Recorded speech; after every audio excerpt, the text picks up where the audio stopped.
Oke, selamat datang kembali. Hari ini kita mau coba telaah lebih dalam satu tulisan menarik nih. Judulnya, Sebelum Tuhan Berkati dengan Banyaknya Materi yang Dalam Kendalinya. Ketahuilah hal ini. Jadi ini sumber yang kasih pandangan Kristiani soal kekayaan, materi gitu. Tujuan kita ya mau gali aja, prinsip-prinsip kunci apa sih yang diajarkan teks ini soal iman, materi, sama tanggung jawab kita. Persis. Nah, kalau dilihat-lihat, sumber ini kayaknya langsung pasang fondasi utama ya. Pengakuan bahwa ya segala sesuatu itu punya Tuhan. Ini kan merujuk ke pemahaman dari kitab-kitab kayak Roma, Ulangan gitu. Intinya sih, kita ini bukan pemilik mutlak. Kita cuma dipercaya sebagai pengelola, penata layan gitu. Oh, pengelola ya, bukan pemilik. Iya, Itu langsung mengubah cara pandangan. beda banget jadinya. Dari ini punya saya jadi ini dititipin ke saya. Betul. Nah, ini nyambung nih ke poin berikutnya yang diangkat sumber ini. Bahwa cara kita ngelola materi itu, sekecil apapun, ternyata dilihat sebagai ujian kesetiaan atau kepercayaan. Sumber ini ngutip dari Injil Lukas yang kayaknya bilang kalau kita setia di hal kecil, termasuk soal duit duniawi ini, Itu jadi syarat ya. iya kayak prasyarat gitu, untuk bisa dipercaya buat hal yang lebih gede. Harta sesungguhnya katanya. Nah, harta sesungguhnya ini menarik. Dikontraskan sama apa yang disebut mamon. Sumber ini kan juga ngasih peringatan dari Injil Matius, jangan mengabdi kepada mamon. Mamon itu maksudnya harta duniawi kan? Iya, betul. Tapi penting nih dipahami. Bukan berarti uangnya atau kayanya itu jahat ya. Tapi bahayanya itu kalau hati kita udah nempel banget ke situ. Jadi kayak tuan baru yang ngendaliin hidup kita. Jadi saingan sama pengabdian ke Tuhan gitu. Oke. Jadi kita bukan pemilik, terus materi ini ujian. Terus menurut sumber ini, kita mesti gimana pakainya? Mereka nyebut konsep ngumpulin harta di sorga. Itu dari Matius juga kan ya? Tapi maksudnya gimana tuh praktisnya? Nah, praktisnya gini, sumber ini mengartikannya sebagai pakai sumber daya kita buat tujuan yang nilainya kekal. Jadi nggak cuma buat kepentingan duniawi aja. Contohnya? Contohnya jelas banget disebut, nolongin orang yang butuh. Itu kan di Amsal banyak disebut ya. Terus dukung pekerjaan Tuhan, pelayanan, itu dibahas di surat Korintus. Kuncinya itu di sikap hati pas memberi.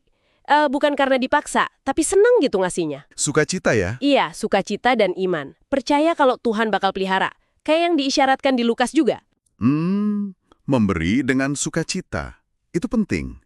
Tapi apa cuma soal ngasih aja? Kayaknya nggak cuma soal ngeluarin duit, tapi juga ngelolanya sehari-hari kan? Sumber ini nyinggung itu juga nggak? Banget, justru itu. Ada penekanan kuat soal hikmat dalam pengelolaan. Inspirasinya dari Amsal juga.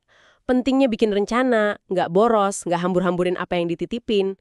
Bahkan, nyimpen buat masa depan itu juga bagian dari tanggung jawab. Oh, nyimpen juga termasuk ya? Bukan pelit tapi? Bukan karena takut kekurangan, tapi ya bagian dari jadi pengelola yang baik. Termasuk juga, ini penting, peringatan keras buat hindari utang yang nggak perlu.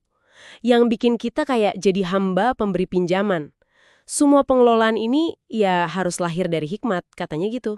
Oke, jadi ada sisi memberi dengan murah hati, tapi ada juga sisi ngelola dengan tanggung jawab, pakai perencanaan. Kayak dua sisi mata uang ya. Terus, benang merahnya apa nih yang ngikat semua prinsip ini? Tujuan akhirnya apa sih menurut sumber ini? Ujung-ujungnya satu, semuanya itu dilakukan buat memuliakan Tuhan. Ini prinsip yang luas banget cakupannya, dikutip dari Korintus. Mau cara kita dapatnya, pakainya, ngasihnya, nyimpennya, tujuan utamanya bukan buat puas diri atau biar dilihat orang, tapi supaya si pemberi kepercayaan itu Tuhan dipermuliakan lewat cara kita jadi pengelola. Oke. Jadi kalau kita rangkum nih ya, intisari dari sumber ini. Pandangan ini ngelihat materi itu sebagai amanah, sekaligus ujian kesetiaan. Kuncinya di sikap hati kita sebagai pengelola yang tanggung jawab.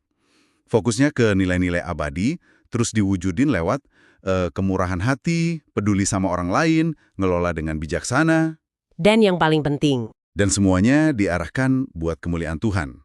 Sikap ini yang katanya jadi dasar biar Tuhan terus percaya ngasih berkatnya. nah, ini relevan banget buat Anda yang dengerin. Prinsip-prinsip ini kan ngasih kerangka berpikir ya, lebih dari sekedar tips ngatur duit. Ini soal paham kenapanya di balik tiap rupiah yang Anda kelola.